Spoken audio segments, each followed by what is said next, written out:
Ladies and gentlemen, welcome to episode 90 of the MotoGP 21 career mode. Today is going to be a special episode for me as we get to go to Jerez. Jerez is one of those tracks for me that is just one of those special ones where you get a good feeling when you know you get to go there. You just get a bit excited because you know that historically you've gone well there and you have maybe an extra 10% to give at a track. Every racer out there, YouTuber, gamer has it on these racing games where there's always a track and a calendar. When you get there, you just get that extra little feeling you know you're going to do it well. Jimmy Broadbent has Nordschleife, Team at Marduk has Monaco, Biker Gaming has...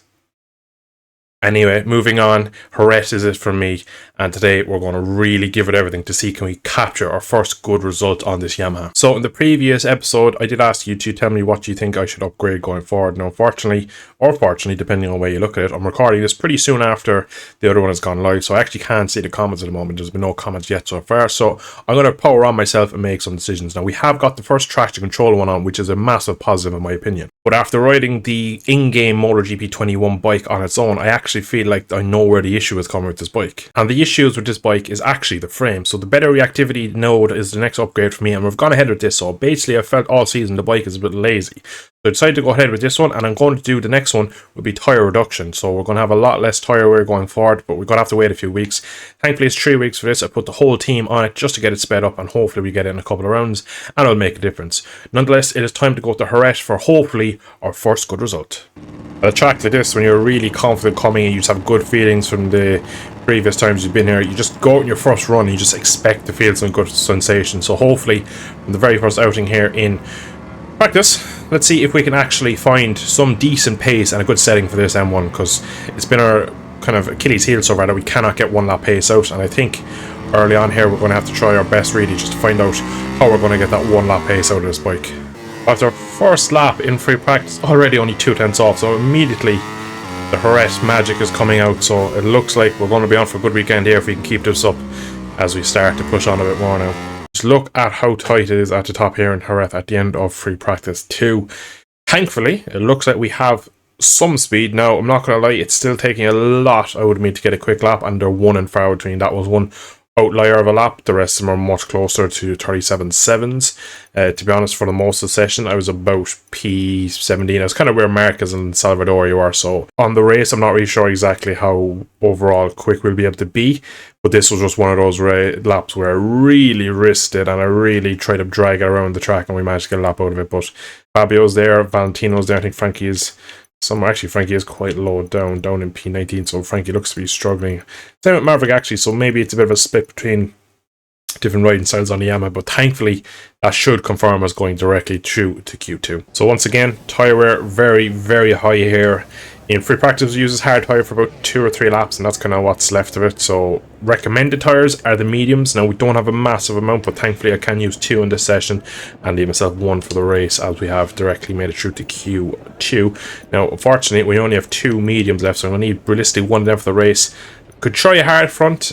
I might try it in these conditions, but again, recommended is the medium, so I'll probably be going against the grain. But at the moment, soft tyres front and rear, none of them give me anything. They just overheat, they move around too much, they don't really give me any good feeling through the bike. So at the moment that is not an option, so realistically it's going to be a medium, which we're limited on. I can only use 1 of, or else a hard. So I might start the session with a hard and then come in throw medium on and see if we can stretch out, because I know for a fact we still have 2 medium rear, so we can have 2 runs, 1 hard front, 1 medium front, and we can really give it a good go at getting us towards the front here in Jerez.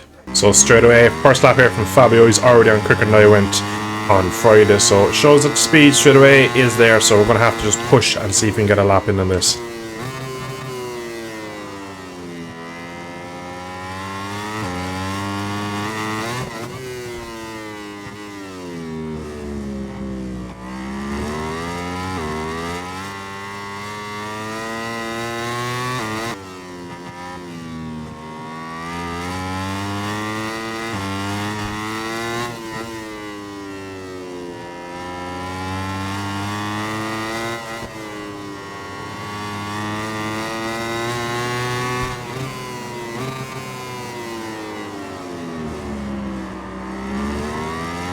Solid opening lap. What lap time is it going to be?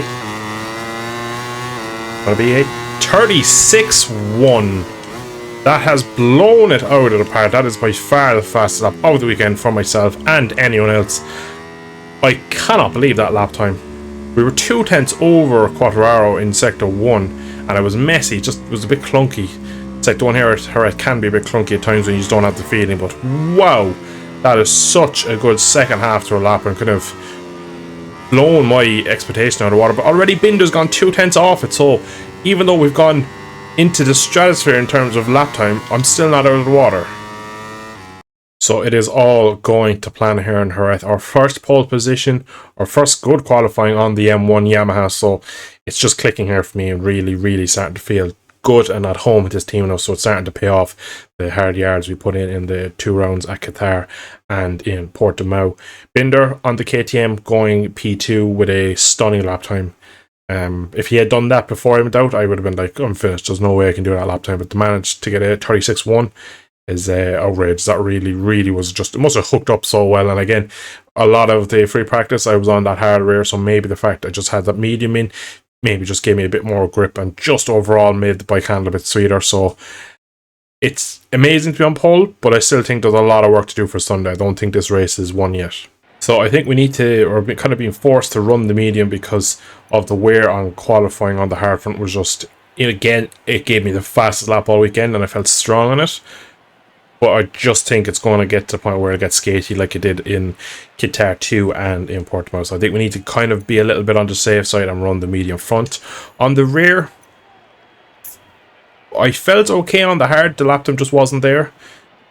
And I still think the wear is quite high. So I think we're going to have to be, again, probably go with the team's suggestion of trying to stick with the medium rear because it probably will be for the best. Now, it's kind of a shame the hard is a bit of a bowling ball tire in a way because the wear is just still too high, as it does give me a nice feeling and braking, and I do feel I can actually trust it a bit more, whereas the medium is a bit questionable. I still have to manage this a lot, so I'd like a tire that I could actually push a bit harder, and at the moment we just don't have that tire. But hopefully when we do get the chassis upgrades on, tires will start coming back to us, and maybe then we can even start trying to use the software even in practice and qualifying, maybe not race them, but it'll open up our options throughout the race weekend. So we're going to go medium and hope for the best.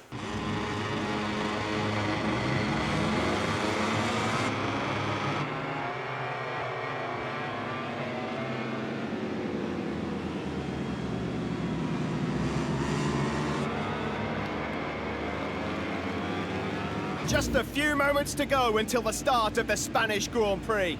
These riders know it will be vitally important to take the first curve perfectly. Here we go. Open track for the first time. Not an amazing launch against the KTM. We're on the grass. This is a terrible launch. We're going backwards. We're going to be brave to try and make up these positions. Not the launch we needed. Interesting, Fabio's taking the lead early considering he's hard on at the moment.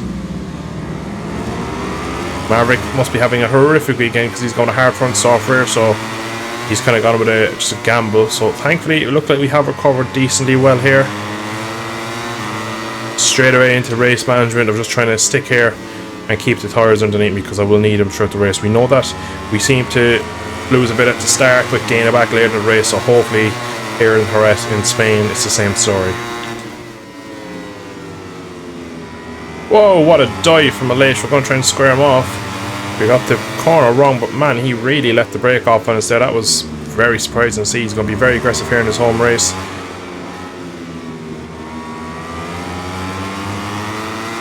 And maybe a bit too much management going on here at the front for me. See, medium front just doesn't give me that nice front end feeling that I get from the hard tyre, which is a shame because you can just see there now through the Privé Ferrari section, the front were just not playing ball. Again, up in the curve, that could have been a second warning already. So at the moment we're defending from Malaysia instead of trying to attack the guys in front. Bit of a shame considering I don't know where we are in terms of race pace. And late slams into the side of me. That was so aggressive from the factory Aprilia. He's so on the limit on the brakes, I feel, slamming into the side of me into turn 1. But as I was saying, I don't know where I am in terms of race pace, so I'm not really sure. Should I push or should I just try and hold position here in P8 and hopefully the race comes to me? Because I've learned kind of in Portimao especially that the race came back to me a small bit and then at the very end went away again. So we have a little, I suppose, a second wind you could call it really in 3/4 race distance. But at the moment, looks like Fabio and Zarco are really stretching this field, so if I want any chance of champagne and victory here today, I'm going to have to start making some moves. So I think now we need to start riding this thing a bit harder. Let's get very close, maybe a small bit of contact between me and Mir. As I was saying, we're going to have to start taking risks. I think Mir now is starting to hold me up, so we're going to go for a lunge. Small bit of contact. We run him a bit wide. I'm expecting a Leish. And hopefully now the extra traction development we spent a few resource points on over the far weekends ago will come in. That track that is historically known for eating tyres. So that lap we were only 2 tenths off Fabio, the rear end kicking it out. So I feel that's just all caused by the medium front, to be honest. It's just spongy in places where I don't need it, but we have gotten stuff back onto the kind of group here, so we have potential in this race, I hope. Down the outside of Martin, I'm going to try and square him off. Good run. Can we turn across him into the left? I'm going to try it. Job done. We have a fair few Ducatis in front of us. They're probably the hardest things to overtake. Martin comes back at me through Aspar. Oh, and he gets such a good drive. We're going to leave the brake off into the stadium section. Thankfully he doesn't get a stop and runs a touch wide. And we hold P6 for now, but he's going to get a better run out of the stadium section. Oh, he's all over the curb, lucky not to crash. The bike kind of sat him up, and I've actually ended up cutting the corner because I was looking where he was. 2 limit warnings on 3 laps, so I need to be careful of that.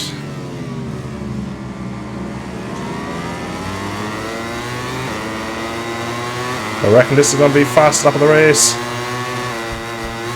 No, slightly slower than Mark is on the previous lap. Oh, Miller gives us a wallop on the brakes, slides right across on us. Been a bit of a incident-packed race so far for me. I've kind of had many little moments with people.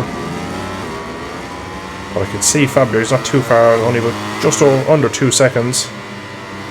So once that gap keeps coming down, or at least maintaining, I can actually push towards the end. Deep there though, I have to try and roll around the outside and get a good run back. To be honest, it looks like we did, because we definitely got closer to Miller out of there. Again, we're going to go off the outside. They like to go very, very tight. We're going to go for a switchback kind of move here. Get the exit. Just didn't get the run that time on the Ducati.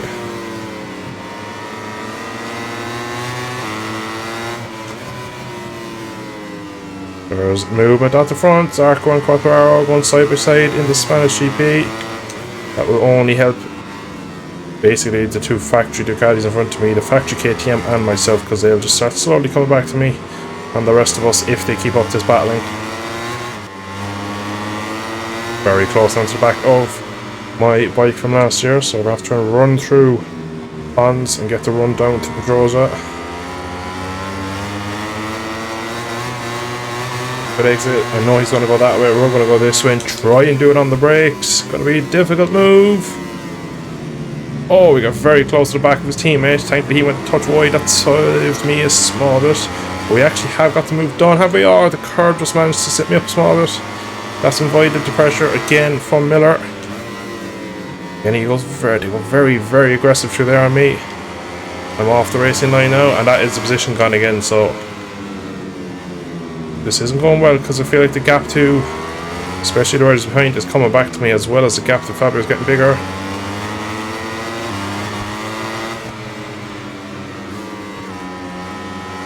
And Jorge Martin has done it again and crashed. Not a surprise really, considering the angle he was taking on that curb.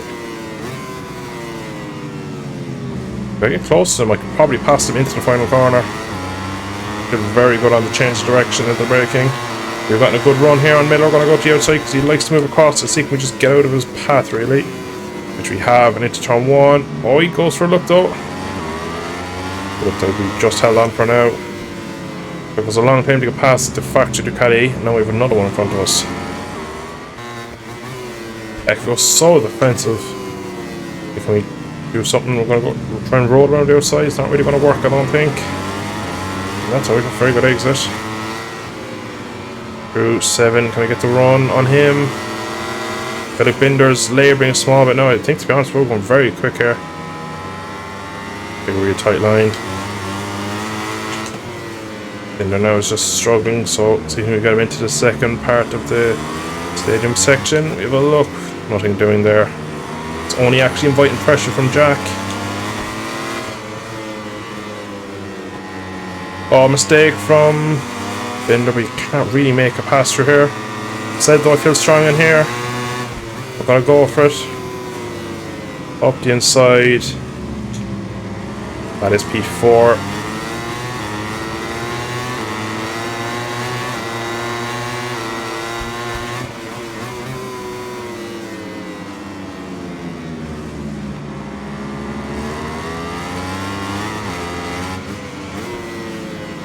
We're closing on Fabio.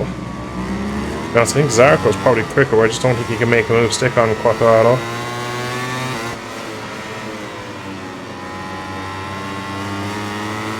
Again, decent on fuel, so one thing the Yamaha is being consistent on is on its fuel load, so we can kind of get away with running a bit more power towards the end of the race if we need it for overtakes. We're going to have to make a move soon though, Pecco, because we have a lot of ground to make up to them too. But only 2.5 laps left. He's got a touch wide.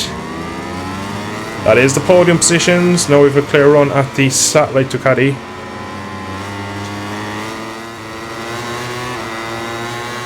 Fast lap. Perfect timing as well for it. So much is on the limit there into turn 1. Really risky it on the front end to try and catch up to Zarco. But with them now, we just need to make this overtake. Realistically, I'd want at least one lap at Quartararo if I can have it, just to see where he's quick and where he's strong, and where I can try and potentially strike.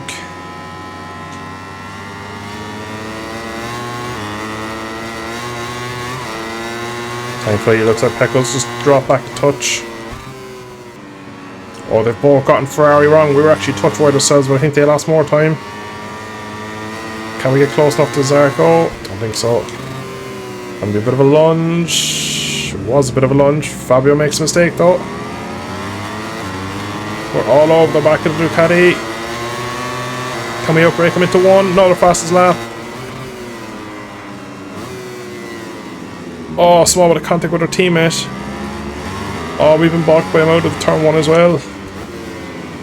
We're having such a strong race here. Let's not hope it ends in gravel because I'm so close to crashing at every corner I feel. What can we do with Fabio on this lap? All over the car. That was not strong or wise.